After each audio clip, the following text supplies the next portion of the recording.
Hello everyone, আমি সুস্মিতা বর্ধমান থেকে। আজকের ভিডিওটা শুরু করলাম পিঠে দিয়ে, পাটিসাপটা দিয়ে।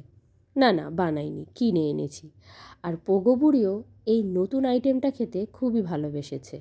পিঠে বানাতে একদম পারি না, তাই কিনে খেয়েছি। সন্ধে থেকে আমার শরীর খুবই খারাপ হয়ে যায়, হঠাৎ করেই আমার জ্বর শুরু হয়। তাই জন্য আমি ওষুধ এনেছি। বিগত 2 দিন ধরে খুবই শরীর খারাপ ছিল। আর শরীর খারাপের কারণ হচ্ছে ঘুড়ি মেলায় গিয়ে আমার ঠান্ডা গরম লেগে গেছে। তাই এই যে এখন এই কড়া কড়া ট্যাবলেটগুলো আমাকে খেতে হবে। তাই চটজলদি আমি ট্যাবলেটগুলো খেয়ে নিলাম, কারণ তারপর তো রান্নাবান্না করতেই হবে। যাদের ফ্যামিলিতে যারা জয়েন্ট ফ্যামিলিতে থাকে না, তারা জানো যে একা থাকার কি সমস্যা। হ্যাঁ, শরীর খারাপ হলে তোমার কাজবাজ করতে খুবই সমস্যা হয়ে যায়। ব্লগটা যেহেতু আজকের, তাই আমার গলার আওয়াজটা শুনতে পাচ্ছ। কাল তো আমার গলা থেকে একদমই আওয়াজ বেরোচ্ছিল না, এবং দুটো নাকই জ্বলছিল ভীষণভাবে।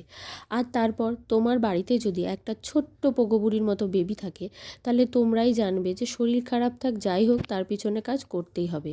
আর এনাকে আমি মোজা পরানোর জন্য অনেক যুদ্ধ করে মোজাটা পরালাম। আমার নিচের অবস্থাটা তোমরা একবার দেখো। এটা কিছুক্ষণ পরে আবার এগুলো ওপরে বিছানায় তুলবে, আবার বিছানায় তুলে এগুলোকে কি করবে, আবার নিচে ফেলাবে।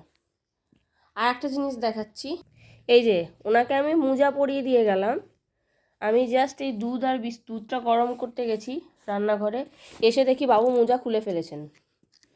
পায়ে উনি মোজা রাখবেন না।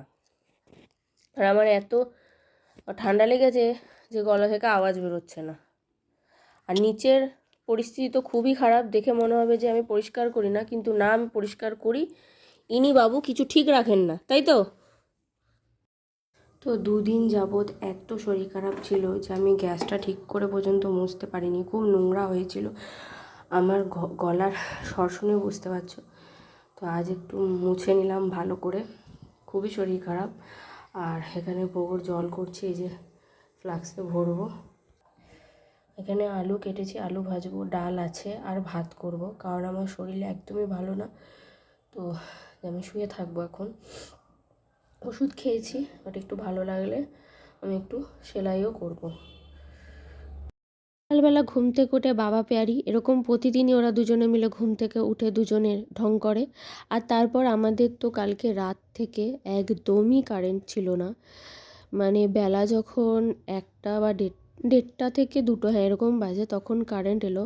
আর ওনাকে আমি খাওয়াচ্ছিলাম এই রোদে বসেই, হাতে থালা নিয়ে। জানলা থেকে রোদ আসছিল। আর আমি যেই ক্যামেরাটা অন করলাম, সকাল থেকে অন করতে একদমই পারিনি, কারণ চার্জ ছিল না ফোনে। সারা রাতই কারেন্ট ছিল না, তাই ফোনে চার্জও দিতে পারিনি। আর সকালেও অনেক দেরিতে কারেন্ট এসেছে। আর যেই উনি দেখেছে আমি ক্যামেরা অন করেছি, ঢং করছে। সবাইকে টাটা।